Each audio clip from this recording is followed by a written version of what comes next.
They say life doesn't warn you. It just breaks you in silence. Right at the moment you think you're finally standing again, and that night, right at 7:42 p.m., standing outside a small rental house on Willow Creek Lane, Lena Harper, a single mother who had spent years rebuilding her life, learned this truth in the most unexpected way. She was dressed for her first date in 14 months. Hair done, perfume soft, a little hope in her eyes. But hope is fragile, because that night, her ex-husband didn't show up to pick the kids, and that one moment changed everything. Not in the way she expected, but in the way she needed. Lena Harper wasn't a woman who asked for much. Just a quiet night. Just a chance to feel like something more than a struggling single mom. It had been over a year since her divorce. A year of double shifts.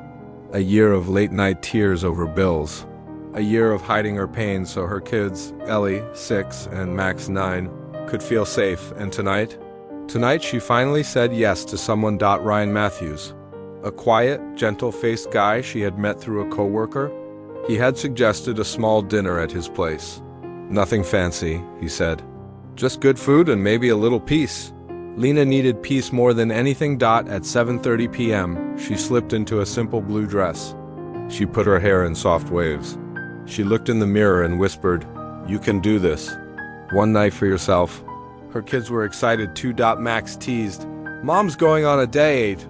Ellie giggled, "Mommy looks like a princess." And Lena blushed because no one had called her beautiful in a long time. Then the doorbell rang. Lena opened the door expecting her ex-husband.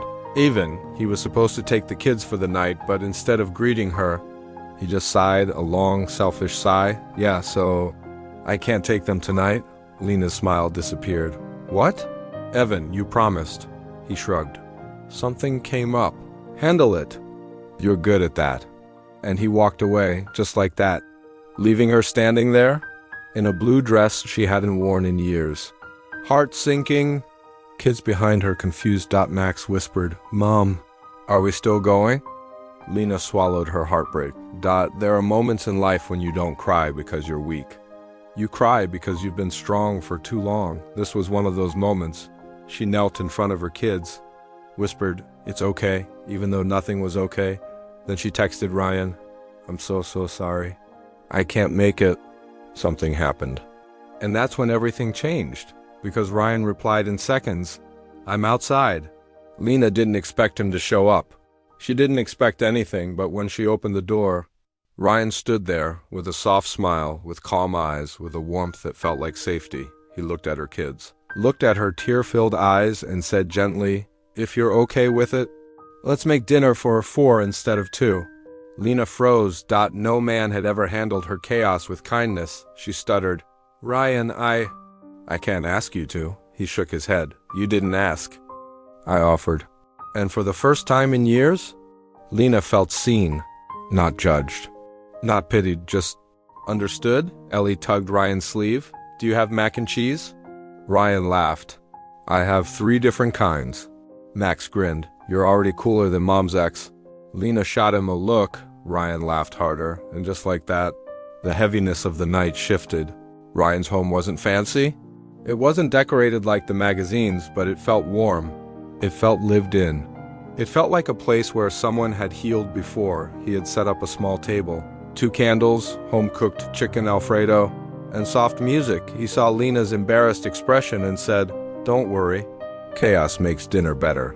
He pulled out board games for the kids, and within minutes the house filled with Ellie's laughter, Max's competitive yelling, Lena's nervous smile turning real, and Ryan's gentle calmness. Lena watched him help Ellie read game rules, watched him fix Max's toy car, watched him treat her children like they were important, and something inside her broke again, not in pain, but in gratitude. She whispered, "You're great with them." Ryan shrugged with a small, bittersweet smile. Used to be a single parent too. Lena's breath caught. She had no idea. He continued, "People think single parents want pity. We don't. We just want someone who understands the fight we don't talk about." Tears filled her eyes, not because she was sad, but because for the first time, someone understood the weight she carried. When the kids fell asleep on the couch, Lena and Ryan cleaned the kitchen together. Not in a romantic movie way, but in a real life. quiet, understanding way, the kind of silence that feels safe. Ryan finally asked, "Why did you apologize earlier?" Lena sighed, "Because everything fell apart. I promised you a peaceful night and brought you a disaster." Ryan shook his head softly. "No, you brought honesty and real life. And real life isn't a disaster. It's just unedited." That sentence hit her deeply because she had spent years trying to hide her struggles. He looked at her gently. "You didn't ruin anything, Lena. You made tonight human." Her throat tightened. She whispered, "I thought I didn't deserve good things anymore." Ryan stepped closer. Not too close, just close enough. Everyone deserves good things, especially the ones who've carried life on their shoulders alone. And in that moment, Lena wasn't a tired mother. She wasn't a woman abandoned by her ex. She wasn't someone barely holding her life together. She was someone worth choosing. When it was finally time to leave, Ryan carried the sleeping Ellie to the car. Then Max helped Lena get them settled. At her door, she whispered, "Thank you for saving my night." Ryan smiled softly. "No, you saved it. I just showed up." She laughed, a real laugh this time. Before he left, he looked at her and said, "I'd like to see you again. Kids or no kids. Dinner chaos or not, just you." Lena felt her heart steady. "Yeah, I'd like that too." He walked back to his car, and for the first time in so long, Lena didn't feel alone. She felt hopeful. Later that night, she wrote something in her journal. "Kindness doesn't always come from the people you love. Sometimes it comes from the people who simply understand your hurt." Love didn't happen that night. Nothing dramatic, but something better did. A beginning. A second chance. A reminder that broken people still deserve gentle moments.